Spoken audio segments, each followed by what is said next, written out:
TV welcomes you to the world of fantasy. Welcome back to the sparrow TV. అంతకు ముందు భాగంలో ఒరింగా ఇష్టపడి చిలుకల్ని ఇంటికి తీసుకొచ్చి బంధించింది. ఆ తర్వాత ఏం జరిగింది ఇప్పుడు తెలుసుకుందాం. కథలోకి వెళ్తే అడవిలో చిలకరాజు సమావేశమయ్యాడు. కొన్ని చిలుకల్ని ఎవరో ఒక ఒరింగా అనే పాప ఎత్తుకెళ్లిపోయిందనే విషయం తెలిసి పక్షులన్నీ ఒక చోట చేరాయి. అందరూ శోకతత్వంతో బాధపడుతున్నారు. ఎలాగా మా చిలకలకు రక్షణ లేదు, చిలకరాజా మీరే మమ్మల్ని కాపాడాలి, ఇలా ఉంటే మేము ఏమైపోతాము, మాకు రక్షణ కల్పించాలి అని చిలకరాజుని ఇతర పక్షులన్నీ కోరుకున్నాయి. అప్పుడు చిలకరాజు ఎవరో ఒకరు అక్కడికి వెళ్ళి ఆ ఒరింగా వాళ్ళ ఇంటికి వెళ్ళండి, ఆ చిలుకలు ఎలా ఉన్నారో ఒకసారి చెక్ చేయండి, ఆ తర్వాత ఏం మాట్లాడతారో మీరే మాట్లాడండి, ఒరింగాని ఇక్కడకు ప్రవేశపెట్టండి అని చెప్పి చిలకరాజు చెప్పడం జరిగింది.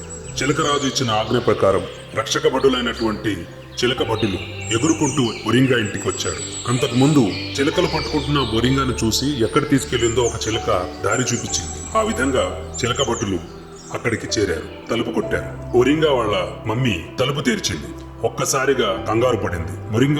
ఒరింగా ఇక్కడ రా అని చెప్పింది. ఆనందంతో ఒరింగా కూడా తలుపు దగ్గరికి వెళ్లి గెటప్ లో ఉన్నటువంటి ఆ చిలకలను చూసి షాక్ అయింది, కంగారు పడింది. ఎవరు మీరు, ఎందుకు వచ్చారు అని అడిగింది. మా చిలుకల్ని మేము తీసుకెళ్ళడానికి వచ్చాం, వాటిని విడుదల చేయండి, ఇది రాజుగారి ఆజ్ఞ అని చెప్పాడు. ఒరింగా వాళ్ళ మమ్మీ ఒరింగా కూడా రాజుగారా, ఏ రాజుగారు అని అడిగింది. ఆ భటులైనటువంటి చిలకలు ఒరింగాని ఇట్టి పరిస్థితుల్లో తీసుకెళ్ళడానికి సిద్ధం చేశారు. ఒరింగా సరే నేను వస్తే నాకేంటి అని అడిగింది. రాజుగారితో మాట్లాడండి, ఆయన ఏం చెప్పి అది చేద్దురు, ఓకేనా అని చెప్పాడు. అప్పుడు ఒరింగా మనసులో ఇలా అనుకుంటుంది, ఓహో అడవికి వెళ్తే ఇంకా చిలుకల్ని తీసుకురావచ్చు, ఇల్లంతా చిలుకలతో నేను చక్కగా ఆడుకోవచ్చు, ఆ చిలకరాజుతో నేను రిక్వెస్ట్ చేస్తాను, ఎలాగైనా ఆ చిలుకల్ని కూడా తీసుకొస్తాను, ఇదే మంచి అవకాశం అని ఆశపడింది. ఈలోగా బోనులో ఉన్నటువంటి చిలుకలన్నీ వాళ్ళని ఆహ్వానించాయి. ఆ భటులు కూడా వచ్చి వాళ్ళకు ధైర్యం చెప్పి వాళ్ళు చెవులు కొరుక్కున్నారు. బయలుదేరదాం పదండి అని ఒరింగా అంది.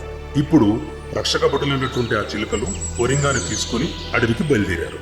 అడవికి వెళ్ళిన తర్వాత ఏం జరిగిందనేది నెక్స్ట్ ఎపిసోడ్ లో ఆ వివరాలు చూద్దాం. అంతవరకు ద స్పారో టీవీ లైక్ చేయండి, షేర్ చేయండి.